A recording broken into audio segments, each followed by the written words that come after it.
Welcome, Watchers of Illusion, to my Castle of Confusion. It's the 8th of March 2017, and I've got a game for you for the ZX Spectrum from 2015. Yes, indeed, and it's a bit of a good one, I have to say. Castlevania Spectral Interlude. Now, if I give you a quick brief rundown from what it says on their website, it says, even if Konami lost all interest in making proper Castlevania games, Dracula's castle can't be kept in the void forever. It just so happens that this time, fans were the ones to aid in its return. So basically, it's a Castlevania game, and it bridges gaps between why the Belmonts disappeared and all this stuff, and it's absolutely brilliant.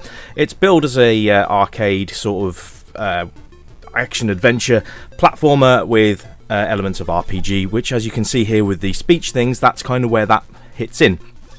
And I would probably say it's my only criticism, is there's quite a lot of text to read through. So if you do want to see what's being said on the screen, if I'm going too fast for you, then just pause at various intervals and you'll be able to read those. Now, you can see from the style of the game that it really does hit the classic NES versions of the Castlevania games, where you take control of said person. And you can see the influences here. I mean, brilliant. The animations are fantastic. The music is spot on, and actually not quite a nice rendition of the NES classic soundtrack as well.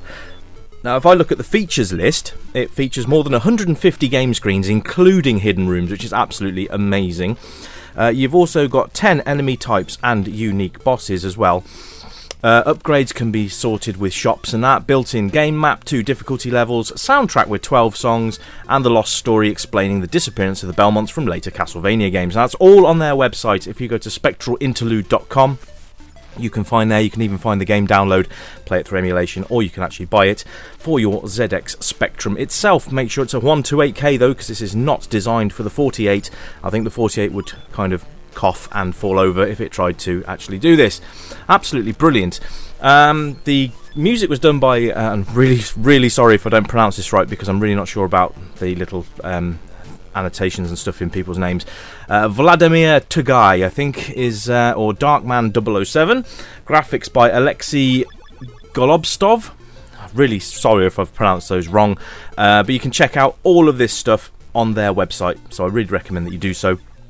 And give them some feedback as well, because it's great. They've even got the original soundtrack as playable playlists on their site, so go and check that out. As far as it goes with controls, really simple, and they've set this up in 2 ways. You've got the classic QAOP space, or also you've got secondary weapon, previous weapon, next weapon, game map, and exit to main menu, or skip dialogue, which is fantastic. Very nice key layout. Or you can do, if you're an RPGer, play things like World of Warcraft. They've also got the WSAD keys that you can use as well, with M to jump and all that stuff. So that's all there. You can check that out, and I think that's a very cool addition to the game as well. So you can see graphically, it's absolutely fabulous. They've basically taken the best bits of Castlevania, the best bits of Castlevania 2, and kind of merged them together. The first impression I got was from Castlevania Classic, but then when we progress through to the town, which I'm going to do in a moment, you'll see where the influences from Castlevania 2 come in, from Simon's Quest.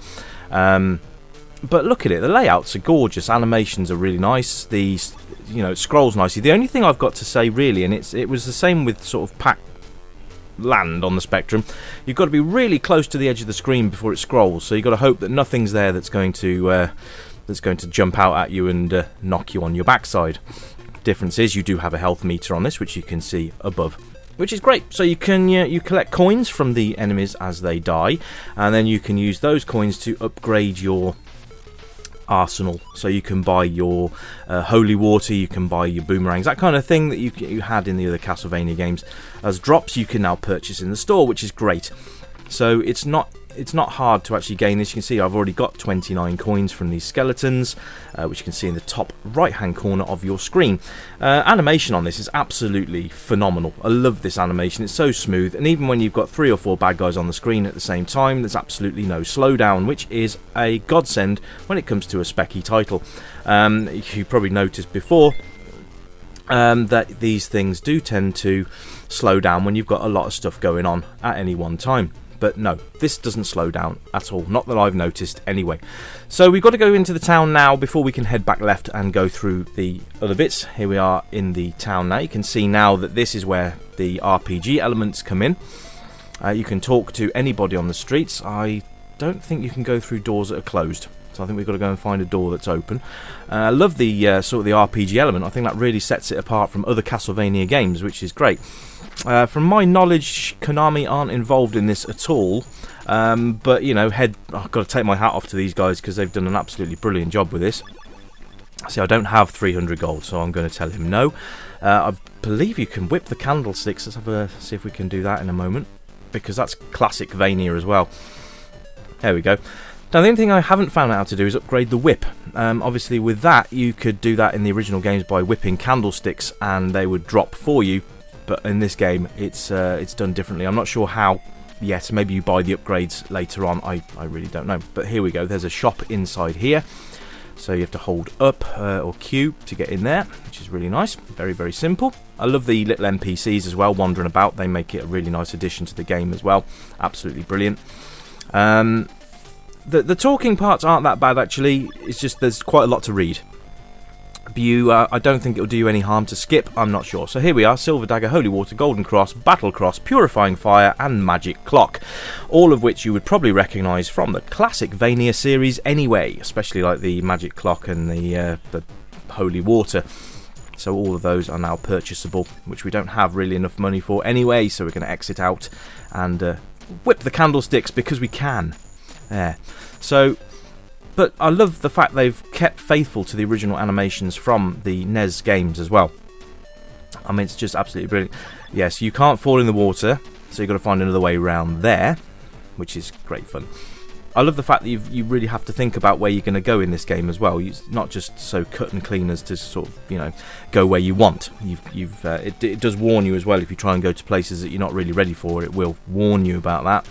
Let's go and say hello to him and see what he's got. So, yep, a Richter. So there we are. You'll probably recognise the names as well from the classic series, and I think that's kind of what they're going for, more of a tribute and a bridge gapping game than a... but it does meld very well into a perfectly fully fledged Castlevania game, which is absolutely fabulous. I mean, who would have thought we'd be playing Castlevania on the ZX Spectrum? And it's great to see that people are still doing games for it, you know, in 2015. I mean, brilliant. I mean, this is a bit like the C64 games. Now I know that I can give you a bit of information now that you've got Soulless 2, and that's going to be coming out hopefully this year or next year, and that's again a more up-to-date game for the C64. These things are just churning now, and it's brilliant to see because people are being able to push the hardware more than they ever have done before, and I think that is absolutely brilliant. You can see here now we've got these like werewolf or bears or whatever they're meant to be, and so we've got new enemy types. We've got a new scenario now because look, we're in the forest, and these guys walk quite fast as well, so you've got to really get that whipping action into good effect. And they jump over gaps as well, so there's kind of nice AI in this as well, that they know what to do when they approach gaps. They don't just meander backwards and forwards on the other side, which is kind of how other things go. But this is a joy to play, ladies and gents, so I really do recommend, if you like the review, then pop along to their website. Like I said, it was spectralinterlude.com. Go on to there is a download section. Go and grab yourself a copy and an emulator and go and have some fun with it. You can order the game on tape as well if you so wish. I don't have a clue what that is, but I'm not sticking around to find out. Okay, so we've got snakes there as well. My health is really low, so I'm going to leave it there, guys. Thanks for tuning in. I hope you've enjoyed Castlevania on the ZX Spectrum. Remember to like, share and subscribe, and I shall be back very soon with a brand new review. Take care, everybody, and bye for now!